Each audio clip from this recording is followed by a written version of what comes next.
गोष्ट मला सांग आई रामाची, वेळ आता झाली माझ्या झोपेची, गोष्ट मला सांग आई रामाची.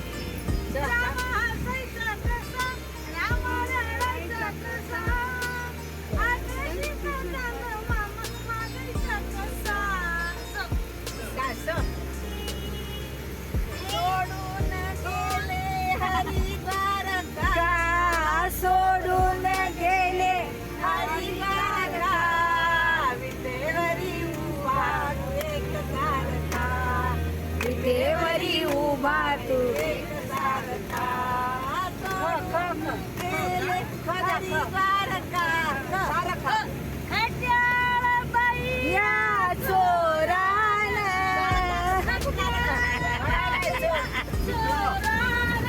माझी घागर फोडली काना.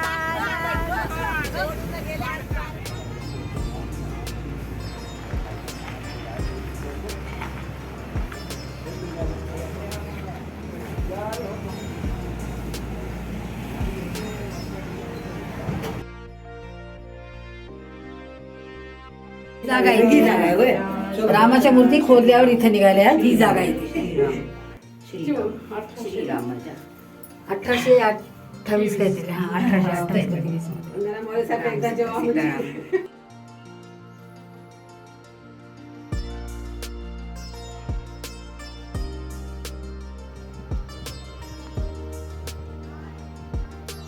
पूर तलाव.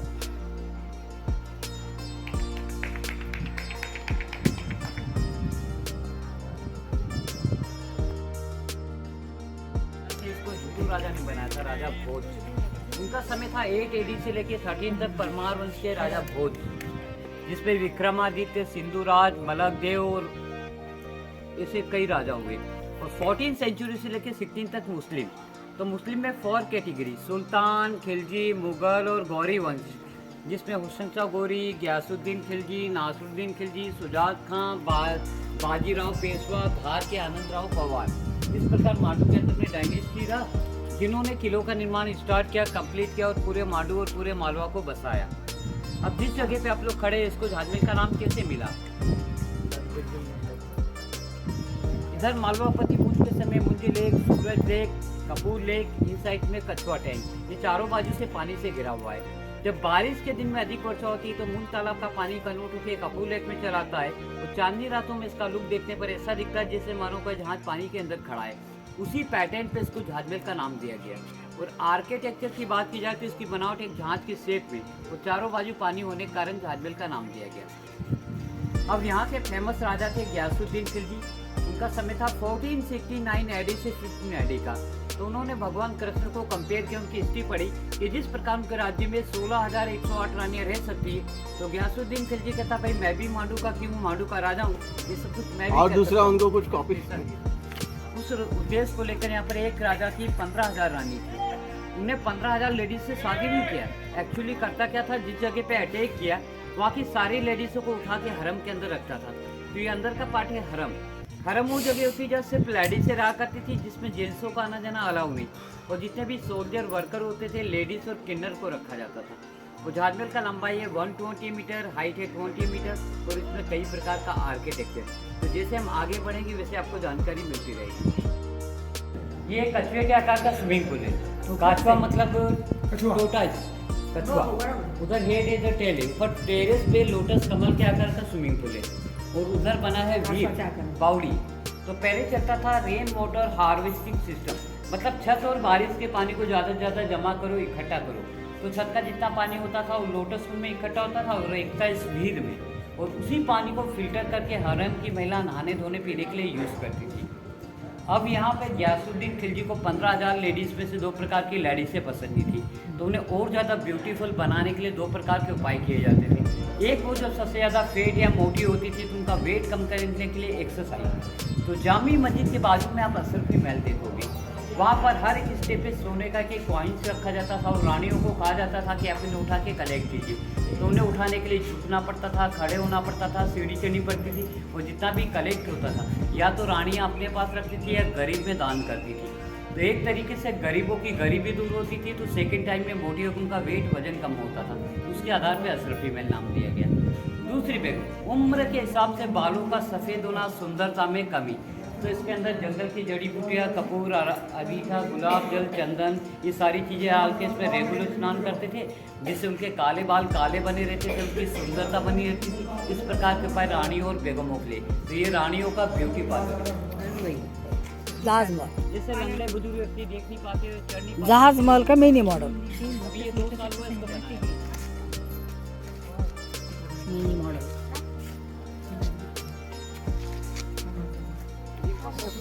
फटाफट निकाल लीजिए, फिर आपका समय कम हो रहा है।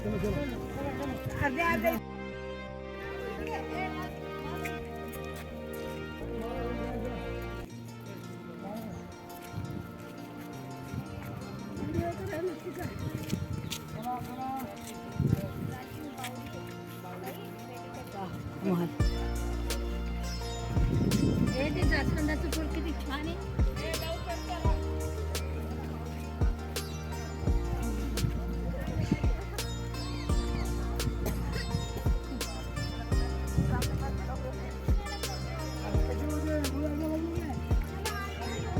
यहाँ से लेके वहाँ तक पूरा तलगर का पार्ट है, 5 वाला बिल्डिंग है। तो जमीन के अंदर में काफ़ी मात्रा में तलगर बने हैं, जिसके युद्ध की सामग्री, अनाज के भंडार, उनकी ट्रेजरी, खजाने वगैरह सब तलगर है। अब इनको बंद करने के पीछे कारण क्या है, इसमें जहरीले जानवर है। तो एक बार सांप ने उस जानवर को काट लिया था टूरिस्ट को, तो उसकी वजह से उसको बंद करना पड़ा। अब ये सामने वाला पार्ट है हिंडोला। हिंडोला मतलब होता है झूला, लेकिन हिंदू राजा के समय से उनकी कुलदेवी का टाइम का समय 10th सेंचुरी, तो 15th सेंचुरी में से हिंडोला में कन्वर्ट किया। और इस बिल्डिंग को 2 भाग में डिवाइड किया कि दीवाने आम, दीवाने खास। नाम तो आपने सुना होगा, ये तो आगरा में है ना, दीवाने आम दीवाने सब जगह होता है। हा, प्रत्येक महलमध्ये त्यांचे दिवाणे आम दिवाणे हा खास असते, सभेचं नाव असते ते. डिवाइड किया दीवाने आम, दीवाने खास। और इस बिल्डिंग की सबसे इम्पोर्टेंट बात ये बिल्डिंग विदाउट फाउंडेशन। अगर आप बिल्डिंग बिल्ड करते हो, बनाते हैं, उसमें नींव या बेस या पाया रखा जाता है, लेकिन ये बगैर नींव पे टिका और सपोर्ट के लिए चारों ओर से टेढ़ापन। तो इसी बिल्डिंग इंडिया में 2 जगह, तो आमिर का किला जयपुर और दूसरा मालू का हिंडोला में। ये बिल्डिंग ऐसा बना जिससे 7 से 25 का बना। तो उसका आर्किटेक्चर है रोमन आर्किटेक्चर। तो आकार है ठीक कैसे खड़े में रखेंगे इससे, इसी स्टेप को माड़ा करेंगे तो आड़े स्टेप। राइट साइड में विंडो खिड़की है राजस्थानी पैटर्न, उसके अंदर जाने के लिए 6 रास्ते हैं, एक फ्रंट साइड, एक बैक साइड, 2 इन साइड और 2 डाउन। ऐसे करके 6 रास्ते हैं। तो ये बिल्डिंग दीवाने आम, दीवाने खास और झूले में लिखी है। अंदर में राजा भोजच्या काळात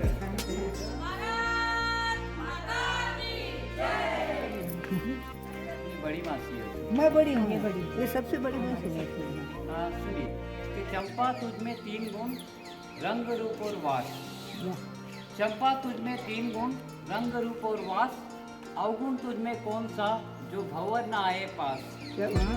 चंपा लागे वर आदि का, और भंवर लागे हरि का दास, तो माँ समझ के न आए पास। तो चंपा के फूल पे भंवरा कभी नहीं बैठता, माँ समझ के। तो चंपा का फूल किसी भगवान को नहीं दिखता, सिर्फ कृष्ण भगवान के अलावा। ये उसकी कहावत है। और एक और सुनाता हूँ दोस्तों के ऊपर कि फूलों से अच्छे होते हैं कांटे, जो दामन को थाम लेते हैं। फूलों से अच्छे होते हैं कांटे, जो दामन को थाम लेते हैं। अरे दोस्तों से अच्छे होते हैं दुश्मन, जो जल के नाम लेते हैं। अभी इसके विषय में सुनिए। चंपा का फूल बनाया गया, इसमें होता क्या एक्चुअली कि जब कोई राजा मालू पे अटैक करता है, तो अटैक करने में या तो राजा युद्ध में मारा जाता है या फिर हार के भाग जाता है। इसी कंडीशन में महलों में खुशी रहती है रानियाँ अपनी जान और सम्मान बचाने के लिए टेरेस से झील के अंदर जंप करती है, वहाँ से स्विमिंग करके इन गेटों से निकल के नीचे डाउन में टनल से अदर सिटी और फॉरेस्ट में भाग जाती है। जब सैनिक और दासियाँ देखती भाई रानियाँ पानी में डूबी दिख नहीं रही, पानी में डूब के मर गई हुई है, सुसाइड किया हुआ, जबकि वो सेफ जगह पे पहुँचती। उसी के आधार से दूसरे रास्ते का नाम दिया आदमी को गुमराह करने के लिए और राजा रानी की जान बचाने के लिए।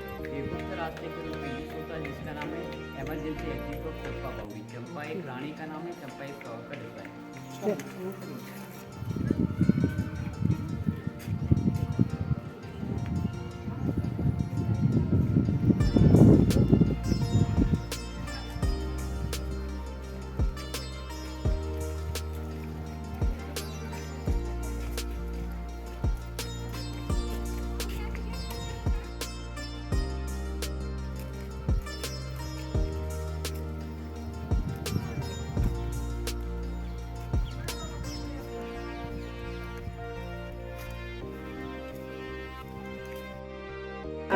हेड माथा टच करते हो, हेड सिर्फ हाँ फिर माथा जय माता दी, जय माता दी, भारत माता की जय, गोपाल कृष्ण भगवान की जय, धन्यवाद की जय।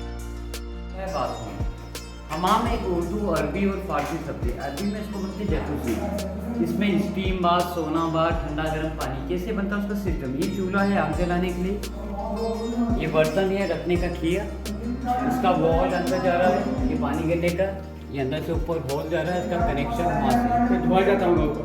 मैं अभी सुन ऊपर पत्थर का पाइप लाइन जा रहा है, छोटे छोटे होल दे रखा है।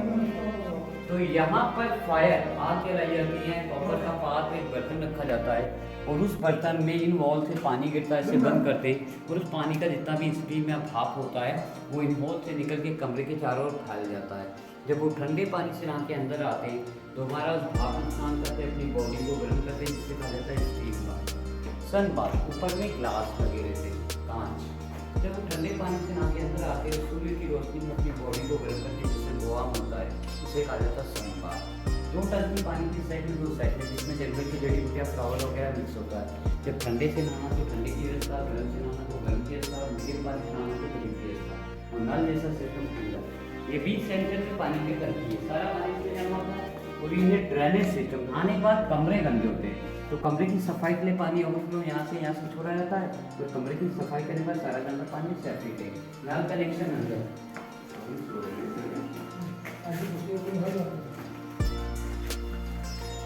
नाली के निचले भागों में दो भाग हैं, बीच में इसको दलदल रखता है। ठंडा पानी, गर्म पानी, कूल वाटर, हॉट वाटर। जब पत्थर से पानी टकराएगा पानी आगे की ओर आएगा और उसमें बैठ के स्नान करेंगे, जैसे नल शावर में स्नान किया तो जितना पानी नहाने के लिए यूज़ करना था उतना यूज़ करेंगे, बाकी सारा पानी टंकी में जाना। नहाने की जो जड़ी बूटियाँ वगैरह होती है ऊपर वाले आ जाएंगे। ऊपर वेंटिलेशन दिया गया हवा और लाइट के लिए। हम लोग कहते हैं कि चांद सितारे सिर्फ हमें रात में देखने को नहीं मिलते, या तो दिन में भी इसका रूप दिखाई देता है। तो इसका निर्माण 1610 में जहांगीर ने किया, अकबर के लड़के ने, तुर्की अफगानी सलीम। ये जहांगीर इस प्रकार के हमाम 3 जगह बने हैं, एक तो मालू के अंदर में, दूसरा भोपाल के अंदर में, तीसरा रायसेन के अंदर में। ये तुर्की अफगानी सलीम होना 33 बार रॉयल फैमिली के लिए।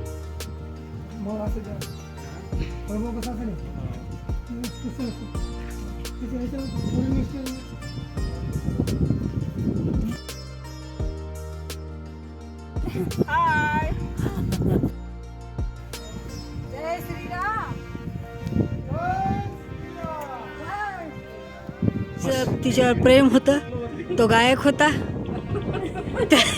त्यांना हा बहादुर मोहम्मदन थे ना, रानी रुकमती से उनका लव था, ना कोई हस्बैंड थे। नाही हा रानी रुकमती हिंदू थी, बाज बहादुर मुसलमान थे। हा गाइड लोगे तो समझ में आएगा।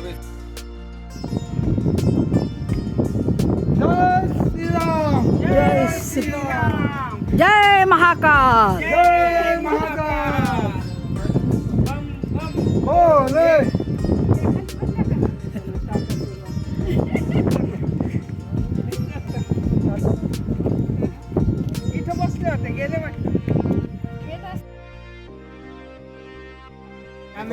आप लोगों ने तो वैसे देख लिया होगा जाते जाते इसको, हाँ देखा था। हाँ जो विदाउट गाइड घूमते हैं वो इसे रानी रुकमती का स्विमिंग पूल समझते हैं, बट ये 60,000 लीटर का वाटर कलेक्शन टैंक है, जिसको वाटर को रिजर्व करके रखते थे 12 महीने पानी पीने के लिए।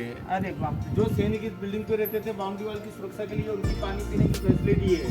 क्योंकि अपन 1200 फीट ऊपर हाइट पे है, सी लेवल से 2400 फीट ऊपर। इतनी ऊपर हाइट पे ग्राउंड फ्लोर का पानी लाना संभव नहीं था, क्योंकि tubewell, motor pump, pipe, electricity का इसका नहीं हुआ था। तो वो रेन वाटर को रिजर्व करके रखते थे पानी पीने के लिए। और ये रेन वाटर यहाँ तक कैसा आएगा, अंदर आइए आप।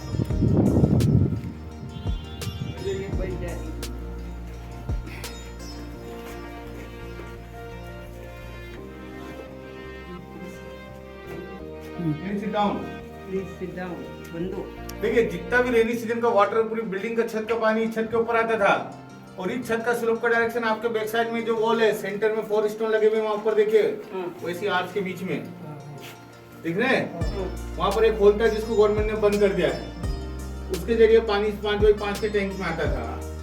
5x5 के टैंक में 5 प्रकार की छोटी मोटी रेत, इसमें कोयला, कम मात्रा में नमक और चूना डाल के इसको भर दिया जाता था, जिससे पानी फिल्टर होके इस अंडरग्राउंड चैनल द्वारा उस टैंक में पानी जाता था, जिसको आज के लैंग्वेज में अपन बोलेंगे rain water harvesting system, correct. जिसकी तकनीक अपन अब चालू कर रहे हैं। जबकि 10वीं शताब्दी के लोगों ने इसका आविष्कार किया था। वो लोग जो इसमें चूना डालते थे, चूना, इसको बंद करो ना सर, जो चूना डालते थे, चूना कैल्शियम की कमी दूर करता है, जिससे पानी में सड़न नहीं होती है। और जो नमक डालते थे, नमक में एसिड अम्ल होता है, जिससे पानी में कीड़ा नहीं होता है।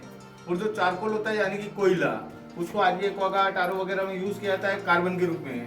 वो पानी को फिल्ट्रेशन करता है और पानी की दुर्गंध को खत्म कर देता है।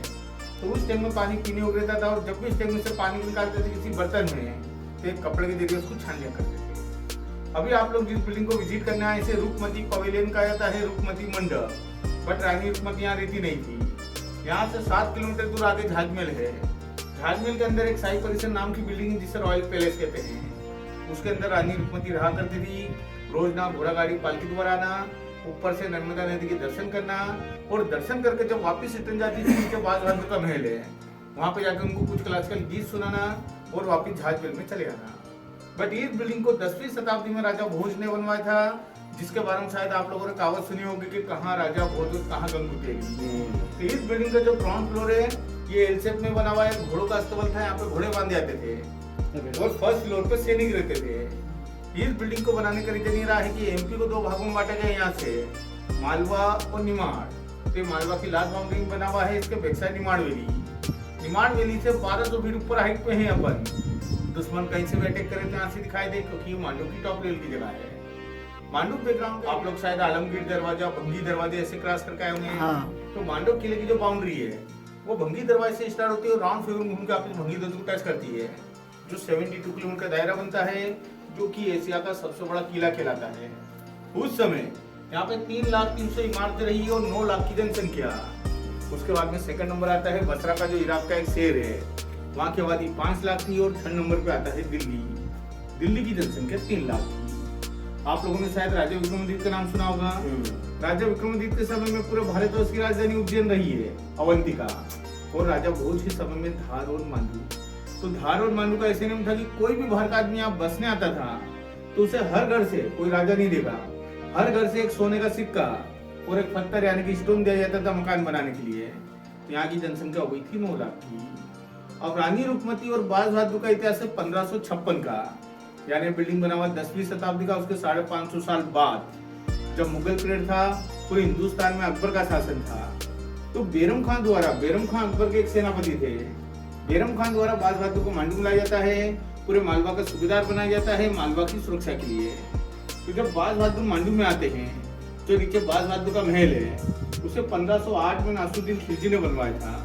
बट जब 1556 में बाज बहादुर आते हैं, तो उस पैलेस को अपना नाम देते हैं। तो बाज बहादुर एक मोहम्मदन शासक थे, उनका रियल नेम था वाजिद खान। बट वो दुश्मन पे जब अटैक करते थे, तो उनकी लड़ने की शैली इतनी आक्रमणकारी होती थी कि एक ईगल की तरह फाइट करते थे, बाज की तरह।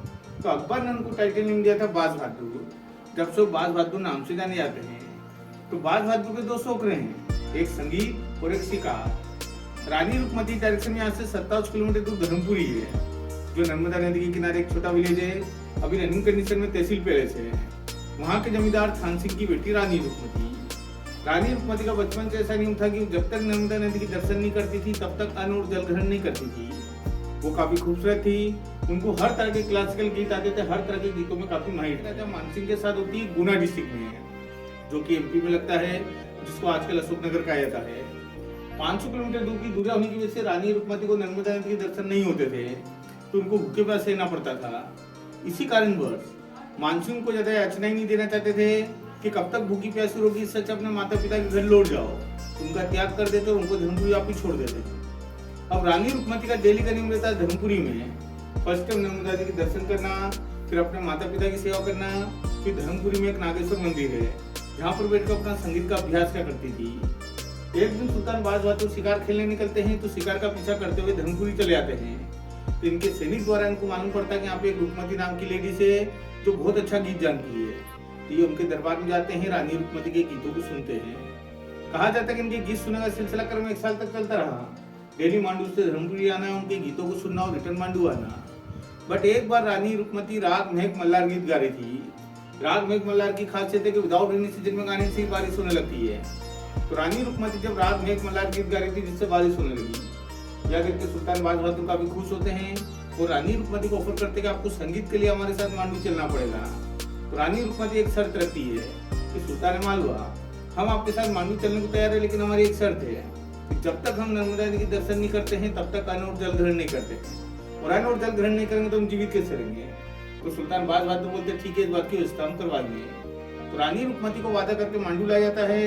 48 घंटे शाही परिसर जहाजबिल में रानी रुकमती भूखी प्यासी रहती है और 48 घंटे के दौरान इस बिल्डिंग के सेकंड फ्लोर पे 2 टावर बनाए जाते हैं, जिसकी वजह से इस बिल्डिंग को रानी रुकमती पवेलियन कहा जाता है, रानी रुकमती मंडप। यहाँ से रानी रुकमती प्रतिदिन नर्मदा रिवर के दर्शन क्या करती थी। बेसिकली ये पहले से आर्मी हेडक्वार्टर रहा है, सोल्जर वॉच टावर, और जितने भी रूलर आए हैं सबने इसको आर्मी हेडक्वार्टर के रूप में ही यूज किया है, क्योंकि पैलेस बाउंड्री में बना हुआ है।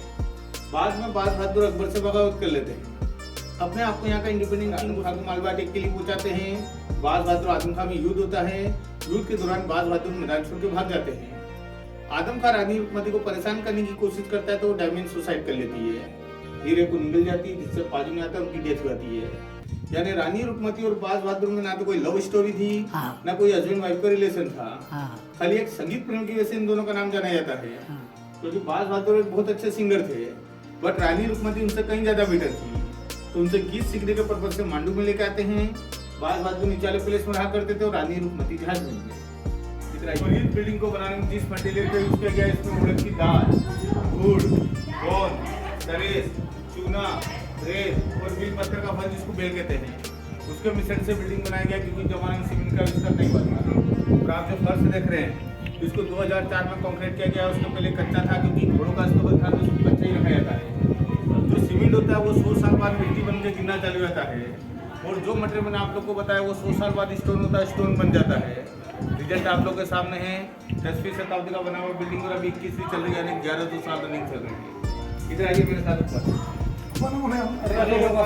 नीचे ग्राउंड फ्लोर था, ऐसे में घोड़ों का अस्तबल था, और फर्स्ट फ्लोर यहाँ पे सैनिक रहते थे, क्योंकि यहाँ पे जो 10वीं शताब्दी के राजा थे राजा भोज, उनकी राजधानी यहाँ से 35 किलोमीटर दूर धार है, वहाँ पे थी, और ये उनका आर्मी कैपिटल है। आर्मी रखने का रीजन ये है कि पैलेस बाउंड्री में बना हुआ है, तो निमाड़ साइड से कोई दुश्मन अटैक ना करे, इसलिए सुरक्षा की दृष्टि से यहाँ पे कुछ सैनिक रहते थे। और सैनिक क्या रखने का रीजन ये नहीं कि इनके खाना पीना सोना रहना, वो ड्यूटी टाइम आते थे, ड्यूटी खत्म होने पे वापस अपने घर जाते थे, अधिक शिफ्ट रेंज होती थी। तो जो सोल्जर यहाँ पे नाइट ड्यूटी करते थे, आप ये पत्थर देख रहे हैं स्टोन, ये उनकी दीपक रखने की फैसिलिटी है, जो आपको इसी दीवार पे दिखाई देंगे। उसका रीजन ये है कि यहाँ पे हवा और पानी की डायरेक्शन ऐसे रहता है, अगर मसाल का यूज करेंगे तो रोशनी ज्यादा होगी, जिससे दुश्मन अलर्ट हो जाएंगे, इसलिए दीपक ही लगाए जाते थे। और इसको ओपन डोर इसलिए बनाया गया कि बाई चांस अगर कोई दुश्मन इस पर अटैक करे तो यहाँ पे रहने वाले सैनिक किसी भी रूट से बाहर निकल कर उनका सामना कर सकते हैं। ये बिल्डिंग का ऊपर जाने का रूट गवर्नमेंट ने भी बंद कर दिया है, कभी अपन ऊपर नहीं जा पाएंगे, बट इसी डायरेक्शन से रानी रुकमती ऊपर जाके नर्मदा के दर्शन करती थी। दर्शन कैसे होते थे मैं आपको दिखेगी नहीं, क्या पता आप सीनियर सिटीजन है, आपकी आंखें थोड़ी सी। ये देखिए, ये बड़ा लेक दिख रहा है आपको, हाँ उसके बाद में एक छोटा सा लेक दिख रहा है, हाँ हाँ हाँ, उसके बाद में देखिए जब जमीन से बादल टच हो रहे हैं वहाँ एक सिल्वर लाइन दिखाई देगी, हाँ हाँ, दिख रही है, वो नर्मदा रिवर है। नर्मदे हाँ, बादल टच हो रहे जमीन से, छोटा है, छोटा है, उससे भी और आगे देखो, हाँ आगे है, आगे आभार संपलकी ये और क्लियर दिखती है, बट अभी क्लाउड ज्यादा इस वजह से नहीं दिख रही है। पर रानी रुकमती को ऐसे नहीं दिखाई देती थी। रानी रुकमती कैसे देखती थी सुनो, आप लोग ये जो बैक साइड में ये बड़े बड़े लेक देख रहे हैं ना, ये सब रेनी सीजन के लेक ही है, समर में खत्म हो जाते हैं, नर्मदा नदी नहीं है। नर्मदा नदी के रानी रुकमती कैसे दर्शन करती थी इस डायरेक्शन में, इस डायरेक्शन में यहाँ से 45 किलोमीटर बाय रूट महेश्वर है, महेश्वर का नाम सुना आप लोग? अपन जब वहाँ ऊपर से देखते तो बाई है 20 किलोमीटर पड़ता है। महेश्वर के अंदर एक स्वस्थ धारा करके नर्मदा नदी का एक बहुत बड़ा पार्ट है, उसका रिफ्लेक्शन आता है सुबह मॉर्निंग में। रानी रुकमती इस टावर के अंदर खड़े होकर डायरेक्शन में नर्मदा के दर्शन करती थी, जो महेश्वर से लगा के धर्मपुरी तक एक हल्की सी सिल्वर लाइनिंग बनती है जैसे अभी बनी हुई है, पर वो इससे ज्यादा डार्क दिखती है। वो कब, जब सुबह मॉर्निंग में 5 बजे से लगा के 7 बजे के बीच में जब सनराइजिंग होता है तो सूरज की शीतल किरणें जैसी जल पे गिरती है, हाँ। यानी कि एक पर्टिकुलर हाइट पे आने के बाद में सनलाइट जैसी रिवर पे गिरेगा तो रिफ्लेक्शन होगा, हाँ। फिर वो थोड़ा सा भी डिस्टर्ब होता है तो रिफ्लेक्शन खत्म हो जाता है। हाँ, हाँ। ये सुबह 5 से 7 के बीच में ही होता है। उसके बाद जब दिन बढ़ना चालू होता है और सूरज ऊपर की तरफ उठता है तो इस साइड ये क्लाउड हो जाता है और दिखाई देना बंद हो जाती है। हाँ, हाँ। और ये क्लाउड क्यों होता है उसका एक कारण है। हाँ। इस बिल्डिंग की लास्ट वाली वॉल है, हाँ। यहाँ से मालवा खत्म होता है। ये देखिए मालवा प्लेटू है, मालवा का पठार। हाँ। आप लोग को उबड़ खाबड़ दिखाई देगा बट क्लीन दिखाई देगा। हाँ। क्लीन दिख रहा है। हाँ। इधर देखिए ये डिमांड वेरी जहाँ पे गर्मी का टेम्परेचर बहुत हाई रहता है, हाँ। जिसकी वजह से 12 महीने क्लाउड रहता है। बस मॉर्निंग टाइम में ही नर्मदा रिवर के दर्शन होना संभव होते हैं। लेकिन आपका गुडविल है कि आपको नर्मदा रिवर के दर्शन हो गए हैं। हाँ। नर्मदा के दर्शन उन्हीं को होते हैं जिनके मन में उनके प्रति आस्था होती है। हाय। स्नान करने से पाप धुलते हैं, हाँ। पर नर्मदा के नमन करने से ही पाप खत्म हो जाते दर्शन हैं। दर्शन से ही। अरे बाप, जय माता सुनिए, नर्मदा। आप लोगों ने कभी गंगा स्नान किया है? हाँ। हाँ। सुनिए 2 मिनट। बहुत किया। गंगा स्नान क्या है? हाँ। हाँ। मैं भी गया था एक बार इलाहाबाद गंगा स्नान करने। हाँ। प्रयागराज। हाँ। स्नान करने के बाद जब मैंने हाथ जोड़ के बोला कि माता जी हाँ। लाखों लोग यहाँ पे आते हैं अपने पाप धोने के लिए, तो हाँ। आप उन पाप का क्या करती हो? तो मैया बोली कि मैं कुछ नहीं करती हूँ, जितने भी लोग पाप धो के जाते हैं वापस बॉटल में भर करके घर ले जाते हैं। मेकल पर्वत से स्टार्ट होती है और वहाँ मेकल पर्वत पे शंकर भगवान तपस्या कर रहे थे, तो उनके तपस्या के वो मस्तिष्क से पसीना आया, उन टपका कन्या का रूप धारण कर लिया। अब देखा कि मेरे सामने तो महापुरुष बैठे हुए हैं, थोड़ी मालूम है शंकर भगवान है, वो तब ये भी पैदा हुई है, वो भी तपस्या में बैठ गई। सालों बाद जब शंकर भगवान की निद्रा खुली, देखो मेरे सामने तो कन्या बैठी हुई है। तो जितनी साल की मैंने तपस्या करी इतनी के साल की तो इसने भी तपस्या करी है। तपस्या का फूल है कि नर्मदा की आज पूजा एक बात तो नर्मदा ही है जिसका प्रतिमा होता है, बाकी किसी नदी का होता है। इधर देखिए ये स्टोन बाउंड्री में आप वो पेड़ के वहाँ से बाउंड्री नीचे टर्न करके देखिए, वहाँ पेड़ों के बीच में दिख रही है, और ऐसे यू टर्न में वापस टर्न होगी। इधर देखो पेड़ के लास्ट में आपको पेड़ को उस पहाड़ से उस पहाड़ पे टर्न होगी। एक तरफ आपको डार्क ग्रीन दिखाई देगा, एक तरफ लाइट ग्रीन है। तो जो डार्क ग्रीन है वो बाउंड्री के इस पार है, फॉरेस्ट एरिया है, और जो लाइट ग्रीन है वो बाउंड्री के उस पार है, खेती है। यहाँ पे देखिए वो बड़े पेड़ तो वहाँ पे आपको नीचे झाड़ियों में स्टील की बाउंड्री दिखाई देगी। ये मांडव किले की बाउंड्री है जो भूमि के पास से स्टार्ट होता है और राउंड का जो 72 किलोमीटर दायरा बनता है, जो कि एशिया का सबसे बड़ा किला कहलाता है। और इसी किले के अंदर पूरा मांडव बसा हुआ है। ये किला विंध्याचल पर्वत के ऊपर बना हुआ है। ये विंध्याचल पर्वत की लास्ट श्रृंखला है जो छोटे छोटे गुजरात से स्टार्ट होता है और यहाँ पे एंड हो जाता है। हिंदू शास्त्रों और पाणिनि के अनुसार जैसे गंगा, जमुना, सरस्वती, इन नदियों को जितना महत्व दिया गया उससे लाखों गुना नर्मदा जी का माना गया है। और हिंदुस्तान की जितनी भी नदी है सब बंगाल की खाड़ी में जाती है, लेकिन 5 नदी का डायरेक्शन पूरब से लगा के पश्चिम की ओर है, जिसमें से 4 नदी अरब सागर में जाती है, नर्मदा, ताप्ती, माही और साबरमती। और जो लूनी है वो कच्छ के रन में जाके लुप्त हो जाती है। और इन सब नदियों में नर्मदा को सर्वश्रेष्ठ माना गया है। तो नर्मदा अमरकंटक से स्टार्ट होती है और गुजरात के बड़ी तरफ सागर में जाके एंड हो जाती है। तो इस बिल्डिंग का ग्राउंड फ्लोर और फर्स्ट फ्लोर 10वीं शताब्दी का राजा भोज ने बनवाया था। और जब 1556 में पास बहादुर आते हैं तो 48 घंटे में तो टावर बनवाते हैं। जब से इस बिल्डिंग का नाम हो गया वो एक टावर से खड़े होकर नर्मदा के दर्शन तो रानी रुक्मती जब घाट में से आती थी, वो देख रहे जामी मस्जिद है, वो काली कलर की दिख रही है, हाँ। वो जामी मस्जिद है, उसके पीछे जहाज महल है। तो रानी रुक्मती जब जहाज महल से घोड़ा गाड़ी पालकी पर आती थी नर्मदा के दर्शन करने के लिए, तो उनका घोड़ा गाड़ी पालकी यहाँ रुकता था। अब यहाँ उनको पैदल चलना है, तो इसके अंदर से अंडरग्राउंड रास्ता है जहाँ पे लाइन से 5 वेंटिलेशन देख लो, हाँ। जो लास्ट में जाके ओपन होता है। हाँ। इसी रास्ते से रानी रुक्मती ऊपर आती थी नर्मदा के दर्शन करने के बाद वापिस इसी डायरेक्शन से नीचे उतरना, घोड़ा गाड़ी पालकी में बैठना। ये नीचे बाज बहादुर का पैलेस है। हाँ। इसे 1508 में नासिरुद्दीन खिलजी ने बनवाया था, और जब 1556 में बाज बहादुर आते हैं तो उस पैलेस को अपना नाम देते हैं। तो बाज बहादुर की शादीशुदा थे, उनकी बेगम के साथ में इस पैलेस में रहा करते थे। रानी रुक्मती नर्मदा के दर्शन करने के बाद वहाँ पे जाकर कुछ क्लासिकल गीत सुनाती थी। तो उस पैलेस की एक खासियत है, जो राइट साइड वाला टावर है उसके नीचे एक रूम बना हुआ है, उसमें बैठ के अगर कोई गीत गाए और बाकी सब अलग अलग बेडरूम में आराम भी करेंगे तो ऐसा लगेगा जैसे पास में ही बैठ के कोई गीत गा रहा है। इसलिए उसको संगीत महल भी कहते हैं। वहीं पे रानी रुक्मती और संगीत सम्राट तानसेन का संगीत कॉम्पिटिशन हुआ था, जिसमें रानी रुक्मती ने तानसेन को हरा दिया था। अरे वाह। आप लोग हिंदी मूवी देखते हैं? हाँ, मुँह देखते हैं। ओल्ड गाने सुनते हैं आपके हाँ, टाइम हाँ, हाँ। आपने शायद गाना सुना होगा, आलोट के आजा मेरे मीत, हाँ। मेरे गीत बुलाते मेरा सोना पड़ा है संगीत। हाँ। पिक्चर का नाम था रानी रुक्मती, जो इसी कैरेक्टर में फिल्माई गई मूवी थी। रहा है और भारत भूषण हाँ इसी पहले जब से मंडल ने लोगों ने राजी हाँ लव स्टोरी बना दी रानी रुकमती के आने और जाने के लिए राह है क्योंकि इस बिल्डिंग का ग्राउंड फ्लोर घोड़ों का अस्तबल था तो उस साइड से आना और जाना संभव नहीं था। इस रास्ते से रानी रुकमती का आना और जाना होता था। तो ये वेंटिलेशन इसलिए बनाया गया ये उस जमाने का लाइट अरेंजमेंट है। उस जमाने में बिजली की कोई फैसिलिटी हाँ ये वेंटिलेशन तो सनलाइट अंदर जाए ताकि अंदर रोशनी रहे नाइट में दीपक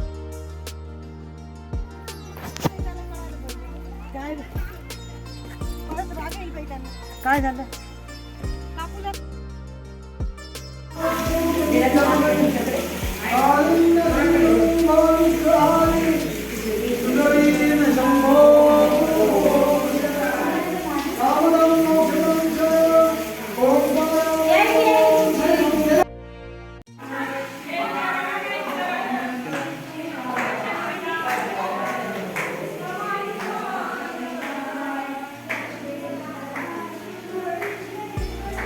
नीलकंठ महादेव मांडवागड